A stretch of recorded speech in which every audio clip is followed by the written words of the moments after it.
कशासाठी? मी 17 गावात पाठिंबा देण्यासाठी मी उमेश म्हटलं मी पाठिंबा द्यायला आले. आणि गाव जवळ आहे, पेनूर जवळ आहे. अरे तुम्ही विकास केला, आम्ही आमदाराला गेल्या 5 वर्षात मदत केलेली आहे.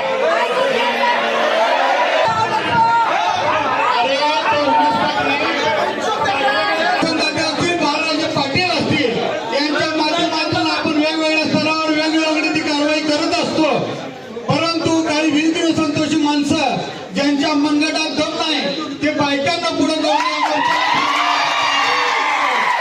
परंतु आम्हाला संस्कार असणारी कार्यकर्ते आहोत. त्यामुळे आमच्यातला दम बघण्याची तुम्हाला गरज नाही असं मला या निमित्तानं सांगावं असं वाटतंय.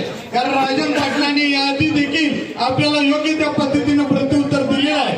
आपण एकमेकावर चिखलफेक करणारी मंडळी काल एका व्यासपीठावर आला, का आला तर येणारी विधानसभा आपण एकत्र आल्याशिवाय राजन मालकांना यशस्वी होऊ देता येणार नाही. आपण एका विचारानं राहूया, कारण काय असू द्या, लोकहिताच्या कारणाचं लोकांना भडकावायचं आहे, गैरसमज निर्माण करायची अशी व्यवस्था या मोहोळ शहर असेल मोहोळ तालुक्यात केली जात आहे.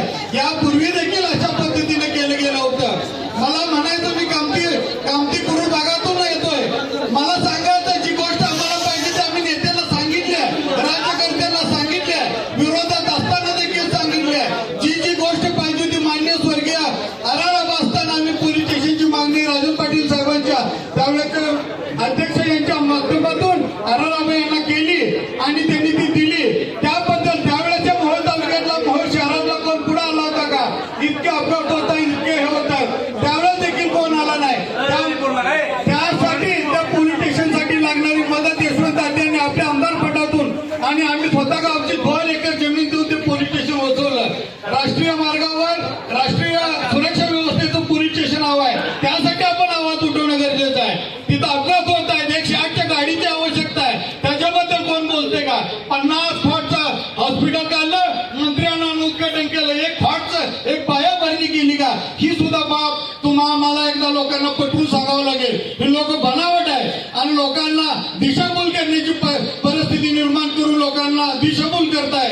परंतु सर्व कार्यकर्त्यांना, लोकनेते परिवारातील सर्व कार्यकर्त्यांना मला सांगायचं आहे, लोकांना मला समजून सांगावं लागेल आणि रचनेत आणावं लागेल आणि केलेल्या कामाचा आणि फसव्या माणसांचा परिचय करून द्यावा लागेल. या निमित्तानं मी एवढं सांगेन की हे कार्यालय जरी झालं असलं तर यापूर्वी सुद्धा शासनाने सेतू कार्यालय गावागावात लोकांची सोय आम्ही केलेली आहे. तशाच पद्धतीचं अपार कार्यालय देखील राजन मालकाच्या मागणीवरून माननीय विखे पाटील साहेबांनी त्यावेळेस सभेत दिलं होतं आणि तेवढे दिवस काय तुम्ही झोपला, त्यावेळेस काय ठराव केला, त्यांना भेटला असं अजिबात न करता तुम्हाला आता मंजुरीचं पत्र आल्यानंतर एकत्र येण्याचं सुचलं.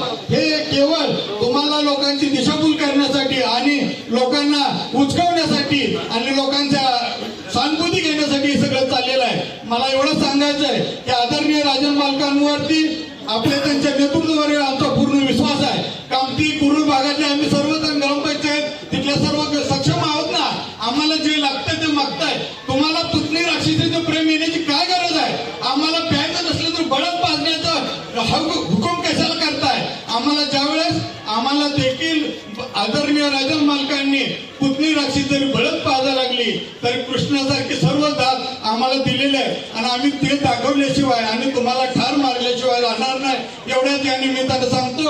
आणि जे झालेलं अप्रत्यक्षील आहे ते झालेलं आहे. तुम्हाला जर दुसरं धमक असेल, तुम्ही सर्वजण एवढे एका छताखाली आला असाल